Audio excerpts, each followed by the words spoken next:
बिस्मिल्लाहिर्रहमानिर्रहीम। रब करीम के उस बबरकत नाम से इब्तिदा है जो सब जानता है, जो एक है, जो बेनियाज है, जो न किसी से पैदा हुआ और न जिसकी कोई औलाद है और न जिसकी कोई बराबरी कर सकता है। अस्सलाम वालेकुम। आप सब दोस्तों को अपने इस चैनल नूर ए नेमत पे खुश आमदीद कहता हूँ। आज बात करेंगे अखलाकियात के बारे में, बल्कि जो घर की तरबियत है उसके बारे में बात करेंगे। तो इंसान जब पैदा होता है तो वो तकरीबन 4-5 साल अपने माँ बाप के पास रहता है या घर के जो बाकी बड़े बुज़ुर्ग हैं उनकी गोद में पल कर बड़ा होता है। इसलिए हमारे नबी करीम सल्लल्लाहु अलैहि वसल्लम का इरशाद है कि इंसान की जो पहली दरसगाह है वो माँ की गोद है, और वहाँ से जो भी इंसान सबक सीखता है या पहले जो 5 साल उसकी ज़िंदगी के होते हैं और उसके बाद अगले 5 साल जो स्कूल और घर के मिक्स होते हैं, ये वो वाले 10 साल हैं जिनमें इंसान का एक स्ट्रक्चर बनता है। इंसान दुनिया में जितनी मर्ज़ी तरक्की कर ले, जितने मर्ज़ी हादसात का सामना कर ले,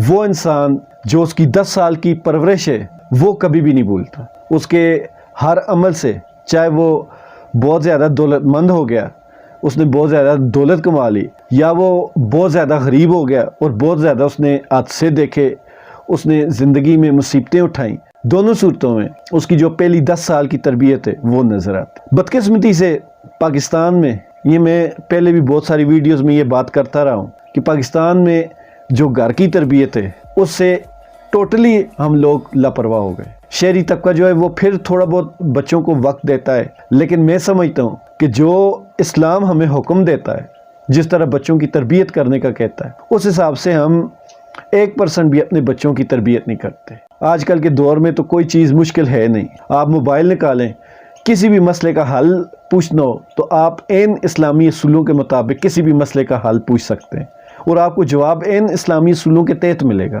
अगर आपको किसी एक मसलक का मसला नहीं पसंद, आप अपने मसलक का ढूंढ सकते हैं। मैं हमेशा दोस्तों से कहता हूँ, आप कुरान पाक की किसी की भी तफसीर पढ़ लें, इंशाअल्लाह ताला अगर आपकी नीयत सीखने की है तो आपको अल्लाह ताला इल्म अता फरमा देगा। इल्म देने वाली अल्लाह ताला की ज़ात है। इंसान सिर्फ अपनी तरफ से कोशिश करता है, उस कोशिश में उसकी नीयत कितनी होती है ये अल्लाह ताला देखकर हमें उस हिसाब से इल्म देते हैं। लेकिन हमारी बदकिस्मती ये है कि जितना इल्म आसान और आम हो गया, हम लोगों ने उसकी कदर छोड़ दी। वैसे भी दुनिया का असूल है, जो चीज़ आपको बहुत ज़्यादा आसानी से मिले उसकी कदर नहीं रहती। हमारे यहाँ इल्म के साथ यही सब कुछ हुआ। इल्म की वैसे भी हमारे जैसे मुल्कों में कदर बहुत कम की जाती है, और इन हालात में वाकई इल्म को इन्होंने पसे पुश्त डाल कर रख दिया। अब अगर कोई तालीम हासिल करता भी है तो वो सिर्फ डिग्रियों के लिए, वो सिर्फ पोजीशन के लिए, वो सिर्फ कोई अच्छी मुलाजमत के लिए। कोई बंदा तालीम को अपने फ़ायदे के लिए, अपने नस्लों के फ़ायदे के लिए नहीं सोचता। हर बंदा कहता है मैं अच्छा पढ़ूंगा, अच्छी पोजीशन लूँगा तो मुझे अच्छी जगह जॉब मिल जाएगी। मुझे इस ज़हनियत की आज तक समझ नहीं आई कि आप इतना ज़्यादा पढ़ कर ख़ुद को नौकरी बनाना चाहते हैं तो फिर आपकी पढ़ाई का फ़ायदा, आपकी तालीम का फ़ायदा। ये कौन सी तालीम हुई जो आपको सिखाती है कि आपने पढ़ लिख कर किसी का मुलाजिम बन जाना है? आपको तालीम सिखाती है कि आपने माशरे में कैसे रहना है, आपने माशरे में लोगों के साथ अपना रवैया कैसे रखना है, आपने अपने माशरे को एक मिसाली माशरा कैसे बनाना है। आपके माशरे में अगर कोई मसले मसाइल हैं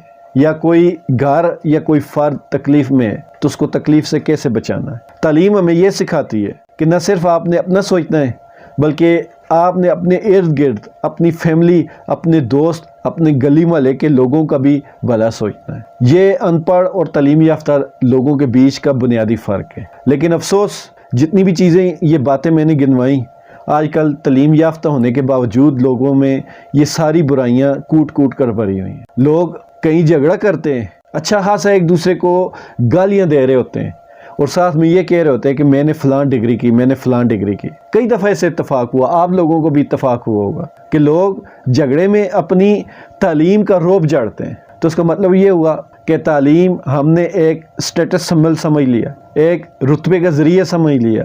तो ऐसी सूरत में जो तालीम होती है वो हमें इंसान नहीं बनाती। ये सारी तमीद इस वजह से बांधी कि हम लोग अपने बच्चों की तरबियत नहीं करते।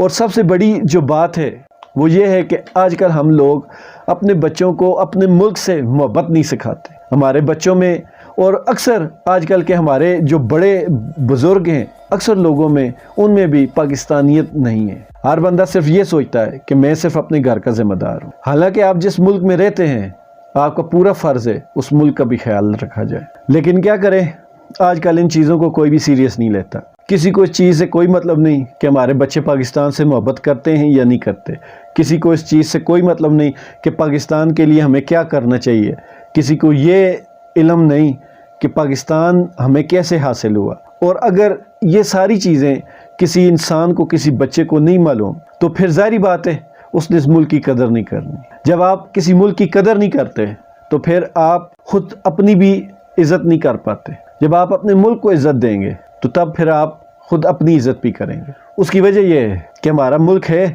تو ہم سب کی عزت ہے۔ پھر دوسری بات آتی ہے، یہ ملک ہمارا بنا ہے اسلام کے نام پر۔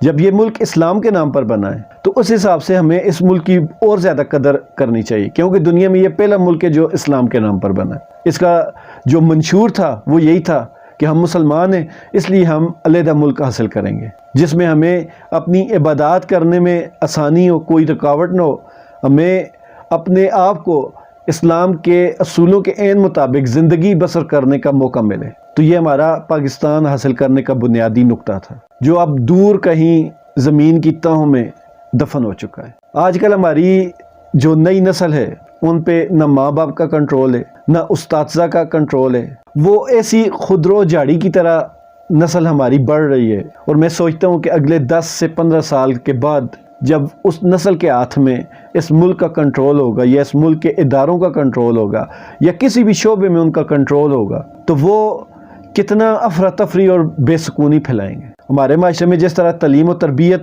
کا فقدان ہے اس حساب سے دیکھا جائے تو پھر ہمارا مستقبل اسی طرح ہوگا۔ آج کل کے بچے نہ کسی کو عزت سے بلاتے ہیں، نہ عزت سے کسی کا نام لیتے ہیں، نہ کسی بھی محفل میں کسی کو عزت دیتے ہیں۔ ان سب چیزوں میں قصوروار صرف اور صرف والدین کو سمجھتا ہوں۔ ٹھیک ہے، ہمارے ہاں جو مسئلہ ہے کہ ہم اپنا گھر چلائیں، بچوں کا پیٹ پالیں یا بچوں کی تربیت کا سوچیں، تو میرے بھائی ہمیں ہمارے مولوی صاحبان، مسجد کے امام صاحبان ہمیشہ ایک چیز سمجھاتے ہیں کہ ہم دنیا میں کمانے کے لیے نہیں آئے، ہم دنیا میں اپنا پیٹ بھرنے کے لیے نہیں آئے۔ پیٹ بھرنے کا جہاں تک سوال ہے وہ اللہ تعالیٰ نے رزق کا وعدہ کیا ہوا ہے۔ اس دنیا میں ہم آئے ہیں تو اللہ تعالیٰ کے حکامات پہ پورا عمل کرنے کے لیے آئے ہیں۔ تو اللہ تعالیٰ کے حکامات یہ ہیں کہ اپنے بچوں کی اچھے سے تربیت کی جائے۔ آپ کے بچے کس محفل میں بیٹھتے ہیں، آپ کے بچے کس قسم کے دوستوں میں اٹھنا بیٹھنا کرتے ہیں، یہ چیز جاننا آپ کا فرض ہے۔ آپ جب تک یہ نہیں جانیں گے تو ملک میں یہ جو آئے روز کوئی نہ کوئی حادثات ہوتے رہتے ہیں، تو ایسے حادثات پہ پھر غم و غصہ کرنے کی بجائے صبر کرنا چاہیے۔ خوش رہیں، دعا میں یاد رکھیے گا۔ اللہ حافظ۔